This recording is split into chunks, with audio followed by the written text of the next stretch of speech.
हाँ भाई देखो, जो टॉपिक है ना इसको आपको खुद को रिटर्न लिखना पड़ेगा ना, खुद को ही लिखना पड़ेगा क्योंकि नोट्स में नहीं है, ठीक है ना।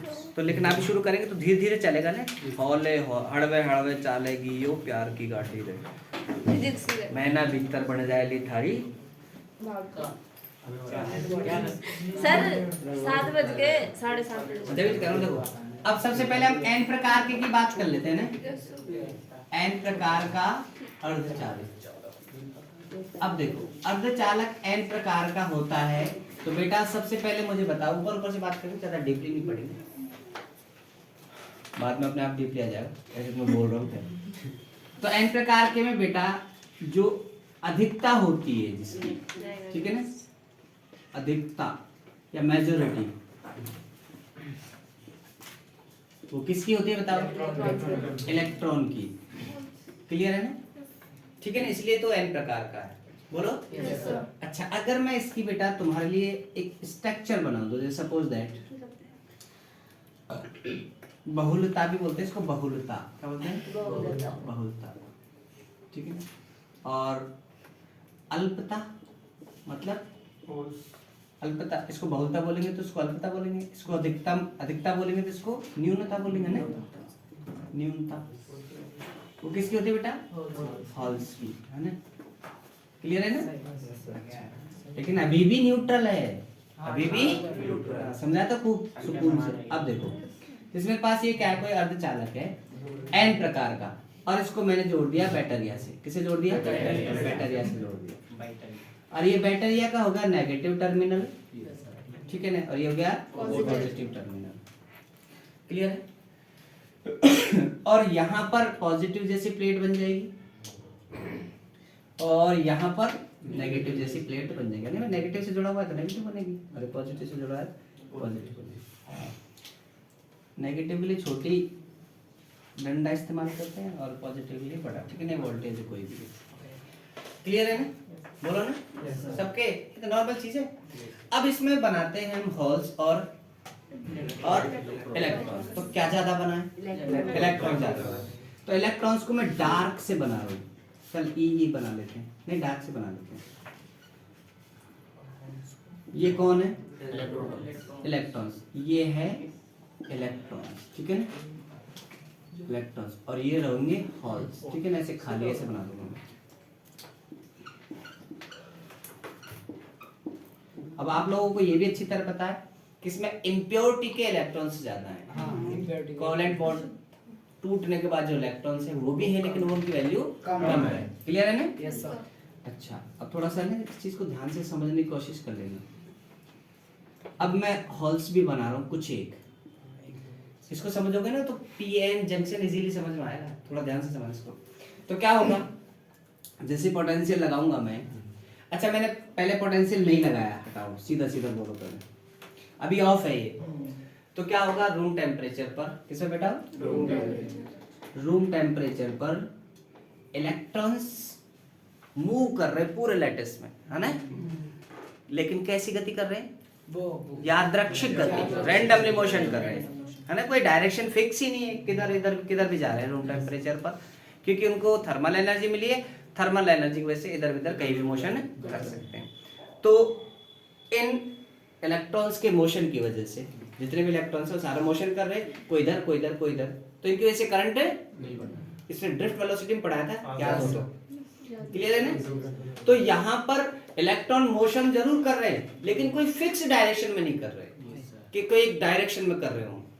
तो यहाँ पर इलेक्ट्रॉनों की गति होगी वह यादृच्छिक गति होगी, इनकी वजह से कोई करंट नहीं होगा। जब तक हम बैटरी नहीं लगाएंगे जब तक कोई करंट नहीं बनेगा, चाहे इलेक्ट्रॉन कितनी भी गति कर रहे हो, कितने भी स्पीड से मोशन कर रहे हो। क्लियर है क्या? क्योंकि उनकी डायरेक्शन फिक्स है। कैसे एक इलेक्ट्रॉन इधर गया तो उसने इधर करंट बनाया, दूसरा इलेक्ट्रॉन इधर गया तो उसने इधर करंट बनाया। ऐसे समझो, एक इलेक्ट्रॉन को इधर करंट है तो दूसरे इलेक्ट्रॉन को इधर करंट है, तो ये दोनों करंट एक दूसरे कैंसिल कर रहे हैं। समझा इस बात को? एक इलेक्ट्रॉन इधर जा रहा है, एक इलेक्ट्रॉन इधर जा रहा है, इसकी वजह से इधर करंट है, इसकी वजह से इधर करंट हुआ, एक करंट ऊपर एक करंट दोनों करंट कैंसिल आउट, एक करंट इधर एक करंट इधर, ये एक दूसरे कैंसिल आउट। क्लियर है ना चीज? बोलो ना। तो करंट तो है, एक इलेक्ट्रॉन वैसे करंट तो है, लेकिन ये इधर चल रहा है तो कोई ऐसा इलेक्ट्रॉन जरूर होगा जो इधर चल रहा है, वो इसके करंट को कैंसिल कर देगा। तो ओवरऑल पूरे लैटिस में, पूरे वॉल्यूम में करंट 0 है, क्योंकि भाई साहब की डायरेक्शन फिक्स नहीं है। क्लियर है? जैसे हमने बैटरी लगा दी, अब क्या होगा? अब ये होगा कि इलेक्ट्रॉन्स क्या करेंगे? मूव करना शुरू कर देंगे। क्लियर है क्या? बोलो ना। Yes sir. किधर मूव करेंगे भाई? पॉजिटिव की तरफ। पॉजिटिव की तरफ। तो इलेक्ट्रॉन्स सारे इधर मूव करना शुरू कर देंगे। क्लियर है क्या? Yes sir. इधर इलेक्ट्रॉन्स इधर मूव करना इलेक्ट्रॉन से शुरू कर दिए। क्लियर है क्या? और हॉल से इधर मूव शुरू कर देंगे। क्लियर है क्या? अब होगा क्या? इलेक्ट्रॉन की वजह, इलेक्ट्रॉन इधर मूव करे तो इलेक्ट्रॉन की वजह से करंट होगा इधर। बोलो ना। Yes sir. इलेक्ट्रॉन का मूव इधर है तो इलेक्ट्रॉन की वजह से करंट क्या होगा? इधर होगा ना, पॉजिटिव दिशा में। क्लियर है ना? ये इस टाइप से किसका करंट है ये? क्लियर है ना? बोलो ना। अब इलेक्ट्रॉन इतने बड़े हैं कि इलेक्ट्रॉन इसमें भी मूव करते हैं। इलेक्ट्रॉन चालक अर्धचालक दोनों मूव करते हैं। ये अर्धचालक है और ये हमने कोई जो तार लगाया वो कॉपर वगैरह का होगा वो तार, यस सर। तो ये तो चालक हो गया ना। Yes sir. इलेक्ट्रॉन चालकों में भी गति करते हैं और अर्धचालक के अंदर भी गति करते हैं। कौन? इलेक्ट्रॉन। लेकिन हॉल्स है ना, हॉल्स यहीं तक सीमित है, वो इसके अंदर गति नहीं कर सकते। तो फिर क्या होगा? देखो सुनो, ये पॉजिटिव चार्ज है तो यहाँ पर इलेक्ट्रॉन्स इधर आएंगे और इधर से इलेक्ट्रॉन जाएंगे इधर। देखो सुनो, यहाँ पर नेगेटिव चार्ज है ना, तो हॉल अट्रैक्ट होंगे। जैसे हॉल इधर जाएंगे तो इधर से इलेक्ट्रॉन आ रहा है, उस हॉल को क्या कर देगा? खत्म कर देगा। इधर से हॉल इधर जा रहे हैं, इलेक्ट्रॉन ऐसे मोशन कर रहे हैं। बोलो ना। Yes sir. तो ये इलेक्ट्रॉन इधर गया, इसमें इधर जाके इधर आया तो इसने हॉल्स को खत्म कर दिया। भाई हॉल से इधर अट्रैक्ट होंगे ना, इलेक्ट्रॉन इधर आ रहे हैं, हॉल से इधर, तो एक इलेक्ट्रॉन इसमें जाके इसको खत्म कर देगा। तो ऐसा लग रहा है ना कि सर जैसे जितने भी हॉल है वो इधर आ गए तो सारे हॉल खत्म हो गए। Yes sir. बोलो ना। Yes sir. लेकिन उसी सिचुएशन में ऐसा भी हो रहा होगा कि एक ये कोवेलेंट बॉन्ड है, हॉल्स खत्म नहीं होंगे पूरे। क्या होगा कि कुछ एक हॉल्स हैं वो इधर मूव कर रहे हैं ना, इलेक्ट्रॉन इधर हॉल से इधर आया, इलेक्ट्रॉन से मिल गए, खत्म, डिफ्यूजन हो गया। क्या हो गया? डिफ्यूजन। तो इसका मतलब ऐसा ना कि सर सारे हॉल इधर गए, सारे इलेक्ट्रॉन इनको खा गए, मतलब इलेक्ट्रॉन हॉल का कॉम्बिनेशन हो गया, खत्म हो गए। उसी टाइम और भी एक चीज हो रही होगी कि जैसे हम इधर मूव कराएंगे तो ये कोई कोवेलेंट बॉन्ड है, ये लैटिस के अंदर कोवेलेंट बॉन्ड तो भरे पड़े हैं ना। Yes sir. वो कोवेलेंट बॉन्ड भी ब्रेक हो रहे होंगे साथ साथ। क्यों ब्रेक हो रहे होंगे? क्योंकि इसके अंदर नेट चार्ज क्या रखना है? बैलेंस रखना है, नेट चार्ज फिक्स होगा। तो इसी सिचुएशन में कोई कोवेलेंट बॉन्ड भी ब्रेक हो रहा होगा। तो जितने हॉल्स इधर जाके डिफ्यूज हो रहे हैं उतनी ही मात्रा में कोवेलेंट बॉन्ड टूट के हॉल्स बना रहे होंगे उसी टाइम। जैसे 10 इधर से 10 इलेक्ट्रॉन ने 10 हॉल को खा लिया, ये हॉल इधर गए, इलेक्ट्रॉन इनसे मिल गए तो 10 हॉल खत्म हो गए ना। बोलो। Yes, 10 इलेक्ट्रॉन भी खत्म हो गए, ऐसा लग रहा है ना कि 10 हॉल 10 इलेक्ट्रॉन खत्म हो गए। क्लियर है ना? Yes, sir. उसी सिचुएशन में कोवेलेंट बॉन्ड टूट जाएगा, 10 कोवेलेंट बॉन्ड टूट जाएंगे। कितने? 10। तो 10 हॉल बन जाएंगे, 10 से नए इलेक्ट्रॉन बनते रहेंगे। बोलो ना। Yes sir. तो दमादम इधर से हॉल्स इधर जा रहे होंगे और इलेक्ट्रॉन से मिल रहे होंगे तो करंट फ्लो हो रहा होगा। इसके अंदर सिर्फ इलेक्ट्रॉन मूव कर रहे होंगे यहाँ पर, और यहाँ पर क्या होगा कि हॉल्स की इधर गति हो रही होगी, इलेक्ट्रॉन्स की इधर गति हो रही होगी इसके अंदर। तो इसके अंदर तो दोनों मोशन में होंगे। कौन कौन?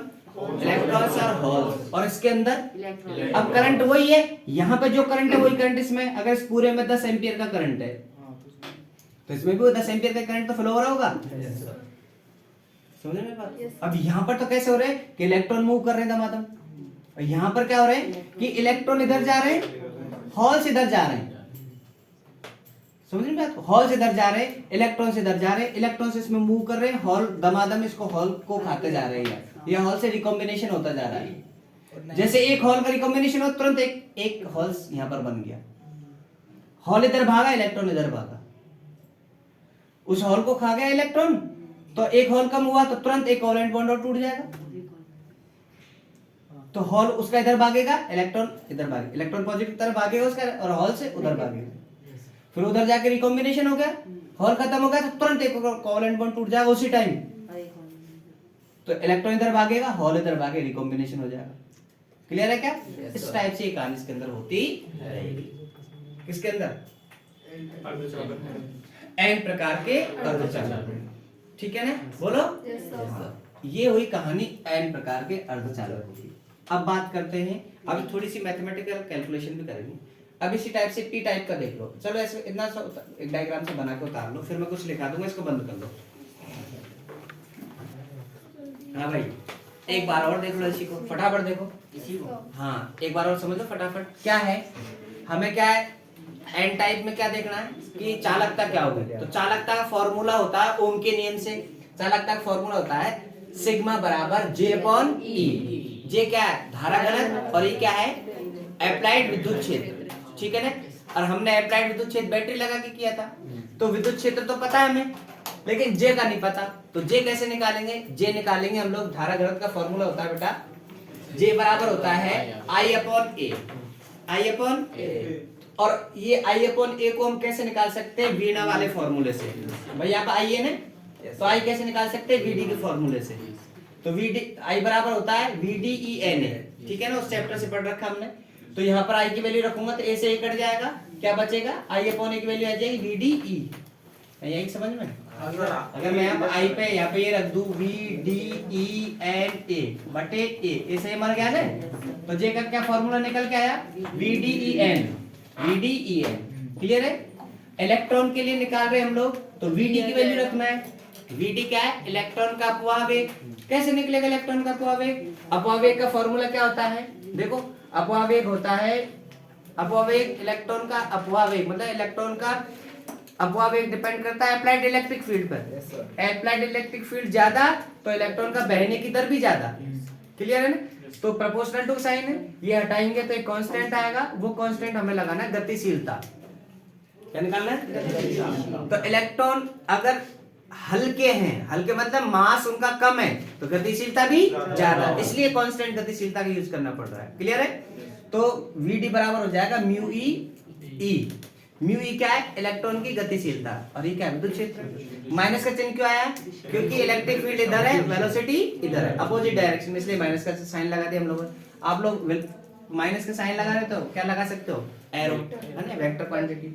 अगर होल्स की बात करूं तो होल्स के लिए क्या हो जाएगा? म्यू ई की जगह म्यू एच लिख देंगे, वही है। लेकिन म्यू एच की वैल्यू बड़ी कम होती है, गतिशीलता कम होती है। सर एक मिनट, गतिशीलता कम होती है तो ये वैल्यू वैसे ही कम है। अपवाहवेग किसका कम है? इलेक्ट्रॉन। इलेक्ट्रॉन धीरे धीरे होल्स धीरे धीरे बहेंगे, तो इसको हम यहीं पे नगण्य मान सकते हैं। वेग भी नगण्य है इसका। किसका? होल्स का। तो हॉल का वेग नगण्य, इसकी वजह से करंट भी नगण्य, लेकिन किसमें? एन प्रकार के में। ये ध्यान रखना है। और इनकी वैल्यू भी कम है, ये और भी अच्छी बात कि इनकी हॉल्स की संख्या भी कम है, नेग्लिजिबल जैसी है। ठीक है ना? तो ये Vd की वैल्यू इलेक्ट्रॉन के लिए उठा के यहाँ पे रख दी Vd में। तो Vd में रखा तो क्या होगा? ये बन गया En। ऐसे कैसे? तो ये हो जाएगा, ये तो हॉल के लिए हो गया, ये तो इलेक्ट्रॉन के लिए हो गया। इसकी वैल्यू नगण्य से उसको हटा दो, यहीं पर खत्म कर दो। एन प्रकार में हॉल्स की घनत्व, धारा घनत्व कम होता है, इसको हटा दो यहीं पर। तो हमें तो कंडक्टिविटी निकालनी थी, तो कंडक्टिविटी फॉर्मूला होता है सिग्मा बराबर जे अपॉन ई। जे की वैल्यू अभी निकाली हमने, ये वैल्यू उठा के यहाँ पर रख देंगे, ई से ई कट जाएगा, तो चालकता आ जाएगी mu e e N a. Mu e क्या है? इलेक्ट्रॉन की गतिशीलता। ई क्या है? इलेक्ट्रॉन पर आवेश। और एन ई क्या है? इलेक्ट्रॉन की संख्या। लेकिन ये सिर्फ किसके लिए है? एन प्रकार के अर्धचालक के लिए। ठीक है ना? अर्धचालक। और अगर मैं एक सेकंड दे, अगर उस हॉल्स के लिए निकालूं चालकता, तो बताओ क्या होगी?